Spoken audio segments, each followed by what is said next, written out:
Ganito pala kalaki ang epekto ng pagbabalik dito ni Brody Russell Westbrook para dito sa Los Angeles Clippers. As a winning streak kasi ngayon dito ang Clippers simula nang bumalik dito si Brody. Samantalang nag-viral naman ngayong araw dito ang no-call foul dito sa buzzer beater shot sana ni Jalen Brunson kontra dito sa Oklahoma City Thunder. Bash na naman ang mga referee, baka daw kasi napasok na naman to ng mga betting games. So dito muna tayo sa naging laban ng Los Angeles Clippers kontra dito sa Charlotte Hornets. Dito nga pala sa naging laban na to, panalo ang Los Angeles Clippers sa final score na 130-118. Una dito si Paul George with 41 points, 7 rebounds and 4 assists. Sinusundan dito ni Zubac with 24 points at Kawhi Leonard 23 points. Samantalang itong si James Harden na mukhang kapansin-pansin na nakafocus lang siya dito sa playmaking para dito sa Los Angeles Clippers dahil nakapagtala lamang siya dito ng 6 points with 10 assists. Napakalimitado lang din ang ginawa niyang shooting with 1 out of 3. Pero isa talaga sa pinakakapansin-pansin ngayon ay ang pagbabalik dito ni Brody Russell Westbrook. Dahil simula kasi nang bumalik siya ay hindi pa natatalo ngayon ang Los Angeles Clippers. Well dito sa naging laban nila ay nakapagtala lang naman si Brody ng 11 points, 5 rebounds and 4 assists. Positive 9 din ang kanyang efficiency with only 20 minutes of playing time. Sa mga napansin ko dito ay napakagandang opensa na binibigay niya coming off the bench. Kaya naman hindi nakakapagtaka na nasa third winning streak na ngayon ang Los Angeles Clippers.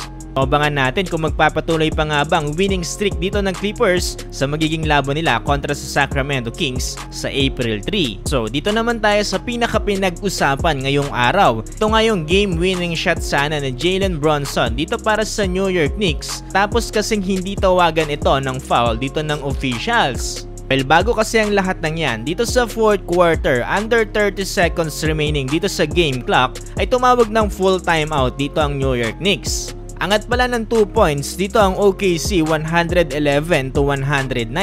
Well, sa pagkakataon na to, okay naman yung pagkaka-execute dito ni Jalen Brunson para sa 2 points, maitabla sana sa 111 yung laban. Pero naging mintas kasi yung tira niya dito at isa lamang yung pumasok sa kanyang free throw. Dahilan para maging 110-111 ang score, up by 1 point pa rin ang OKC. Pero saktong-sakto naman sa pagkakamintes dito sa huling tira ni Jalen Brunson ay gandang follow-up sana dito ni Isaiah Hartenstein para dito sa pagkalamang nila. Kaso hindi niya nga nagawa yan at naipasa niya pa yung bola dito kay Donte DiVincenzo. Mintes din yung pagkakatira ng tres dito ni Donte. Ito pang malupit dyan dahil nagkaroon pa ulit ng pagkakataon dito ang New York Knicks dahil dito sa diskarte ng ginawa ni McBride. Dahil dyan nagkaroon pa ng pagkakataon sa offensive rebound sana dito si McBride at natapik nga ng OKC ang bola.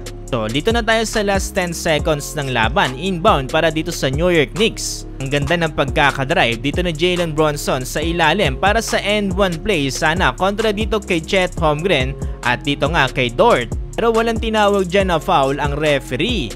Kung papanoodin natin itong replay ay may contact na nangyari dito sa pagitan ni Dort at ni Jalen Brunson. Pero mukhang good play naman yan para dito sa officials kaya wala silang tinawag na foul dito. Ilan para magkaroon pa ng another chance dito ang OKC with last 4 seconds remaining dito sa game clock.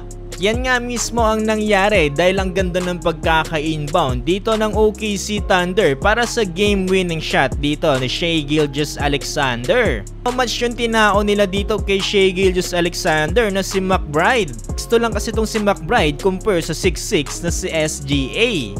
Ilan para manalo pa ang OKC Thunder sa final score ng 113-112. Nanguna dito sa OKC si Jalen Williams with 33 points, SGA 19 points. Samantalang dito naman sa New York Knicks, Jalen Brunson 30 points. So kung kayo ang tatanungin, may foul nga ba dito sa pagitan ni Jalen Brunson at dito ni Dort? Komento lamang inyong palagay.